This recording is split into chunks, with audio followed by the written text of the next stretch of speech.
Alright, welcome to day 2 in the basement.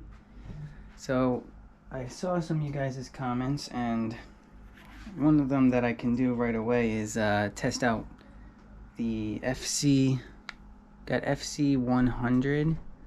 This is the fluorocarbon line. I got 20-pound, same, so that we can compare to what we've done already. And we're gonna put that one up against this one right here, Maxima.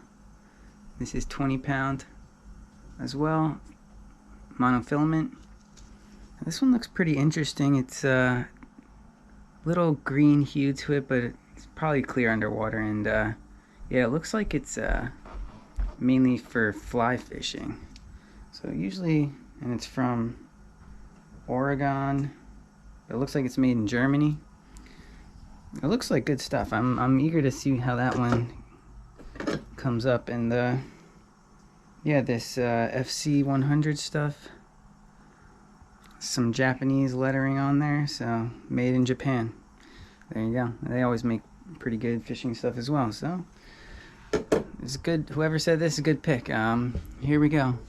Same thing. I set it up so that I have a little more. I don't want to waste as much line, so the weight system on this side will have, like a little bit of a regular line, and then here's the actual line that we're testing, and then connected back up to here with my weight. So when I get it going, then this is going to go around the stone, and we got the camera down there to record the underwater. So yeah, here we go. Gonna give it a go, and we'll see what happens. And to keep track of diameter, the Maxima Mono has 0.431 and the FC100 Fluorocarbon 0.40. So, just remember I'm using the same weight as last time. But again, same thing that happened last time is, I just get a lot of numbers all over the place.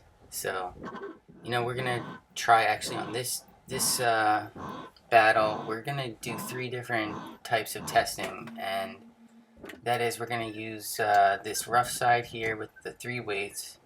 Then we're gonna switch over and go to the smooth side with a lighter weight and do more of a fast jerking motion.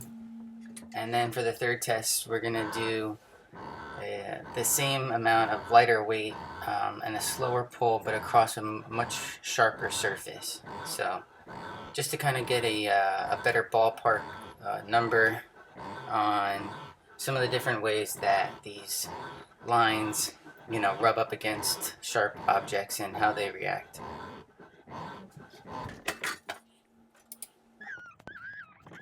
In some of these clips, I've sped it up 2 times, and some I've sped it up 4 times.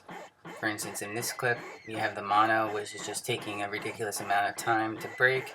Yet, the test before, it broke in four pulls. So, this is just exactly what I'm saying. It's just so, so different, these values, that it does make it hard to say that this test is a very accurate test.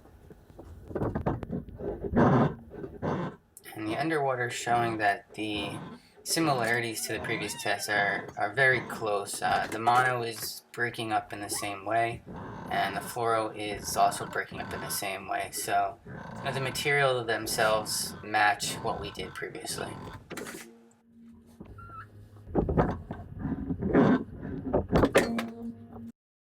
So here's a summary of the results for the first type of test, where it was a coarse side and a slow pull with a heavier weight, and it came out to similar averages from the previous time. But again, these are very broad numbers, and so I take out the 2 highest values. I'll do that for each one of these tests we do. And when you do that, you still come around with about 22% less on the fluoro resistance.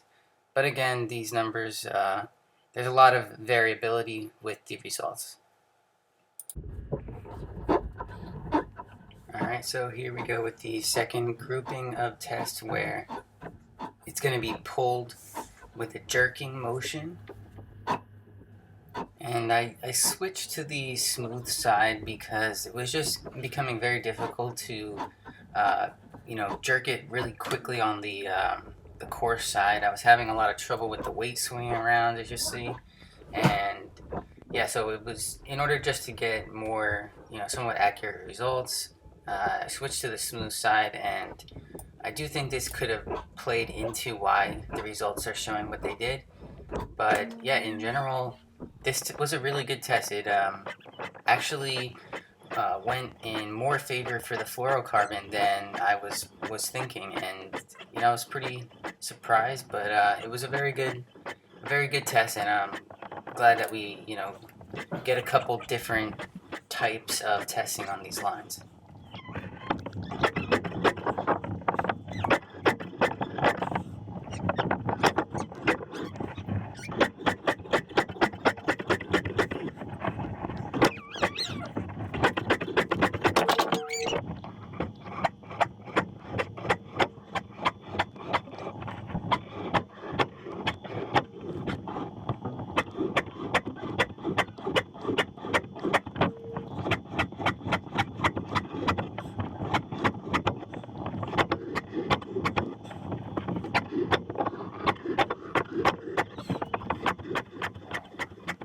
After doing this quite a bit of times and looking at the underwater, I do think that when you get a cut or an abrasion that's parallel with the line, when the line is sideways or something like that, the line will cut a lot quicker.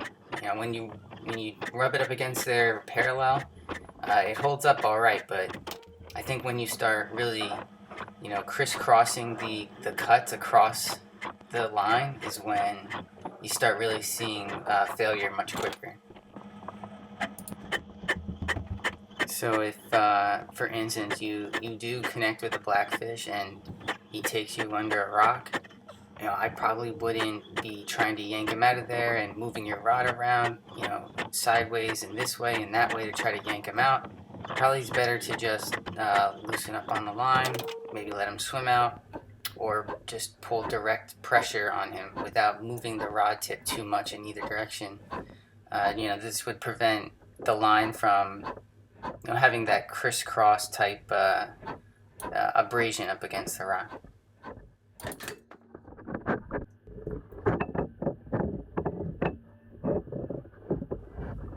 For some reason I missed the fluoro test on test number 5, but I'm still including this mono just to get us better data. I don't want to, not include anything.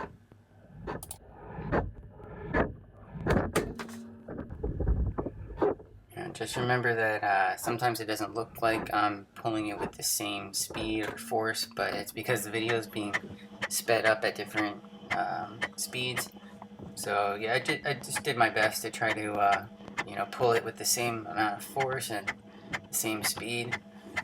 It's just there's a lot of variables, but the more tests you do, the more of an average you can get, and you can get a general idea. I wouldn't say doing these tests, it's not gonna prove anything solid, but it'll just at least give you some ideas on what's happening.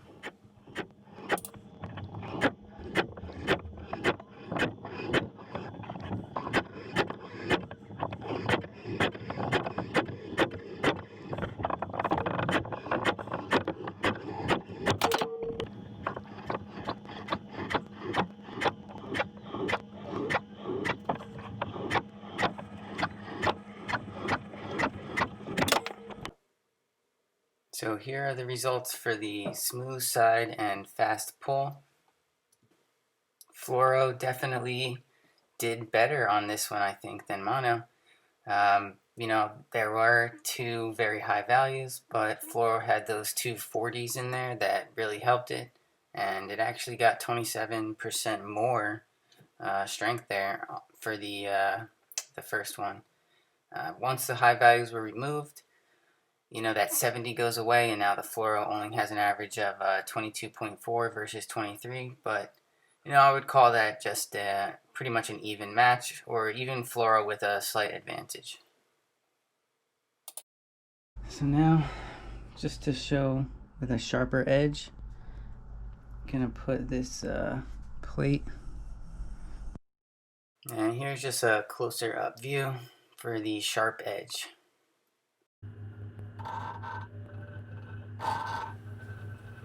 So on the first two tests, the underwater wasn't rolling for some reason, but you can see that through these tests, I had to pull it a little slower because if I really give it a jerk, it would only last like one or two, and it's hard to kind of come up with percentages based on such little numbers. So.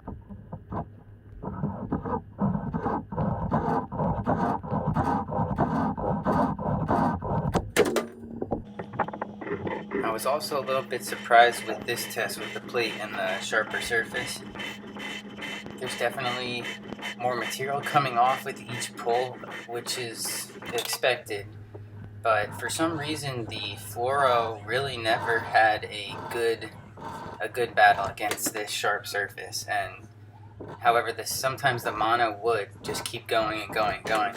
And I think because the fluoro is dense and it's just harder, it doesn't bounce off of sharp objects very well. So, once it gets cut, it really does shave a decent amount of material off.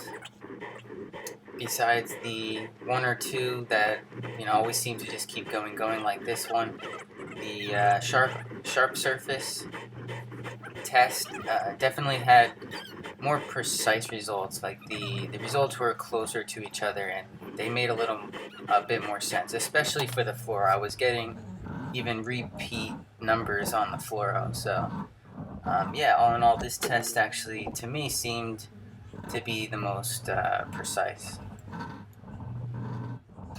It's probably because this surface was the most continuous and the most straight and even. So going forward, I'm going to look for some more surfaces that are more continuous with each other, and I will also include a comparison when we have the same diameters.